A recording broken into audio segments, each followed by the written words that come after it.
how to manifest. So we're going to go over how to do that. And again, if you use the book, it lays it out for you pretty easily. So there are several things that this guide has helped me to achieve. How to manifest. So the first important thing about manifesting is that you need clarity.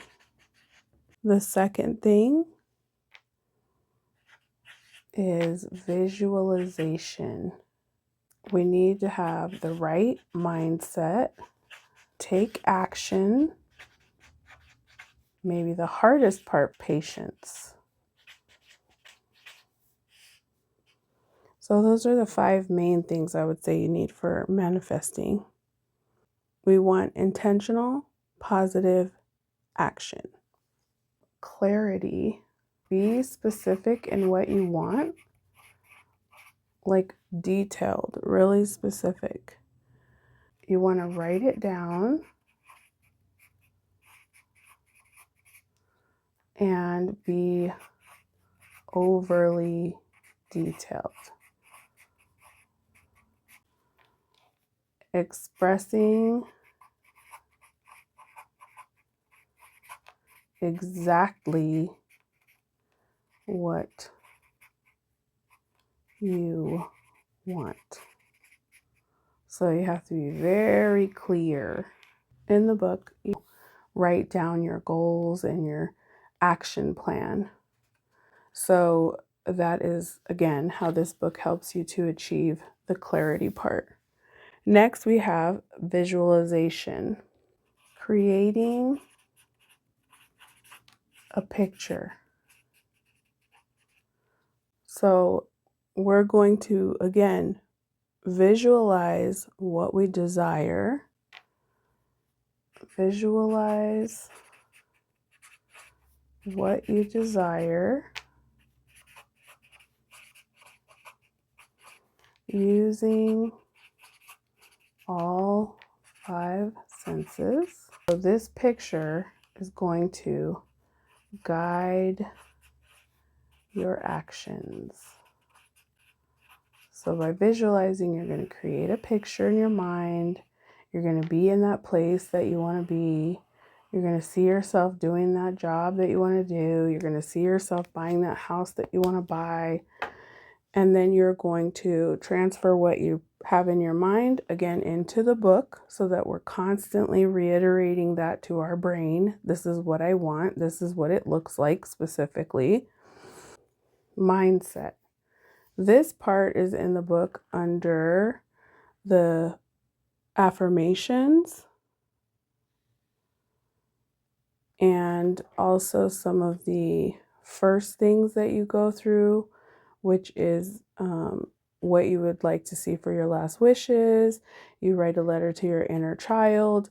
Those types of things will help you to remove your limiting beliefs. So when we're talking about your mindset, so we're talking about removing limiting thoughts. I'm going to be using affirmations,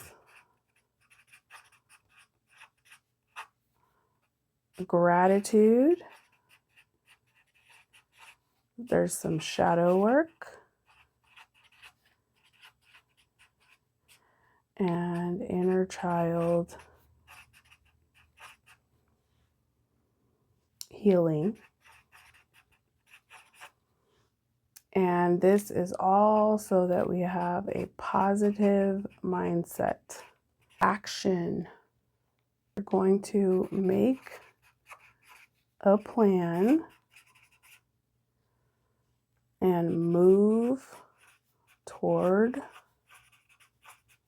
our desires with goal lists and challenges.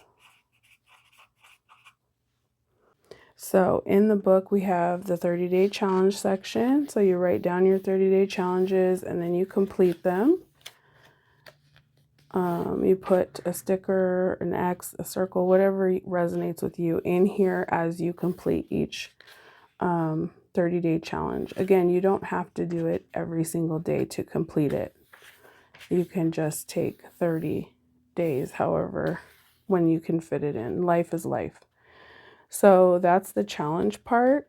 Then we also have, again, our goals and action plans. I'm not sure if you can see that.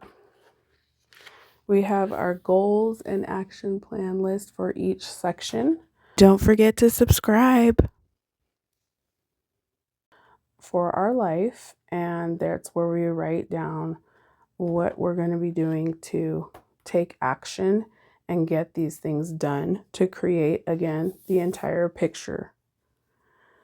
So the last thing is patience. We want to make sure that we have no desperation or doubt or overthinking. So this could take a long time, and that's okay. We are going to be constantly learning, constantly growing, and constantly improving while we wait. Patience, no doubt, no overthinking, when, how, what, why, none of that, and no desperation. We are not in a hurry to make this happen, which is why I said for the 30 days, it doesn't have to be 30 days in a row. So keep in mind, this may take longer than you would like or than you think it should. But again, no desperation, no doubt, and no overthinking it. So we just going to say it may take longer and it may show up in a way we didn't expect. It's not just about sitting back and waiting. That's not what we're doing. We are taking actions towards it. But taking actions, sometimes it'll take longer than you expect.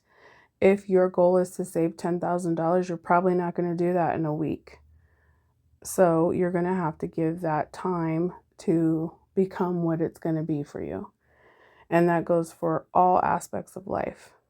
So we also have, for the patience part, we have the celebration part of manifesting, which is to celebrate your small wins, which makes it a little bit less hard. So we discuss the celebrations. What kind of celebrations? I will have a video for that eventually as well. And then we're taking notes about how we're feeling, what we're going through, the ups and downs. That's okay. Here's the affirmation portion. Again, here is where we are creating the picture that we want to see. And we have the different sections. So this is your image.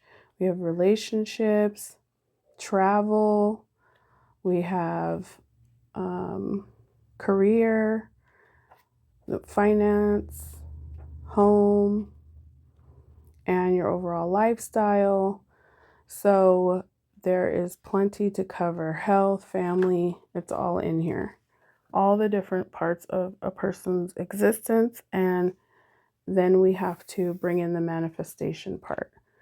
So again, we're going to have to be clear in what we want. Very specific, very detailed. I mean, to the point where you're like, this is a little too much detail. No, no such thing. Visualization. We want to visualize it in our head and then transfer that out into our manifestation muse so that we don't forget things and we know exactly what it's going to look like, exactly what we're working towards, creating a picture perfect representation of what we want. Then we have our mindset. Has to be positive. We have to get rid of limiting beliefs. We have to stop telling ourselves we can't do certain things, or that that's impossible, or that's way too much, or I don't deserve that. We need to keep our mind in a positive place. Then there's the taking action, constantly moving towards your goals, step by step, little by little, by doing goal lists and challenges, and you will get there. Patience is the key. You have to be patient. You have to be willing to wait for things to come to pass. Are the 5 main things about how to manifest. Again, the Manifestation Muse can help you achieve all of these steps. It's all in the book. And I hope you enjoyed. Let me know what you think.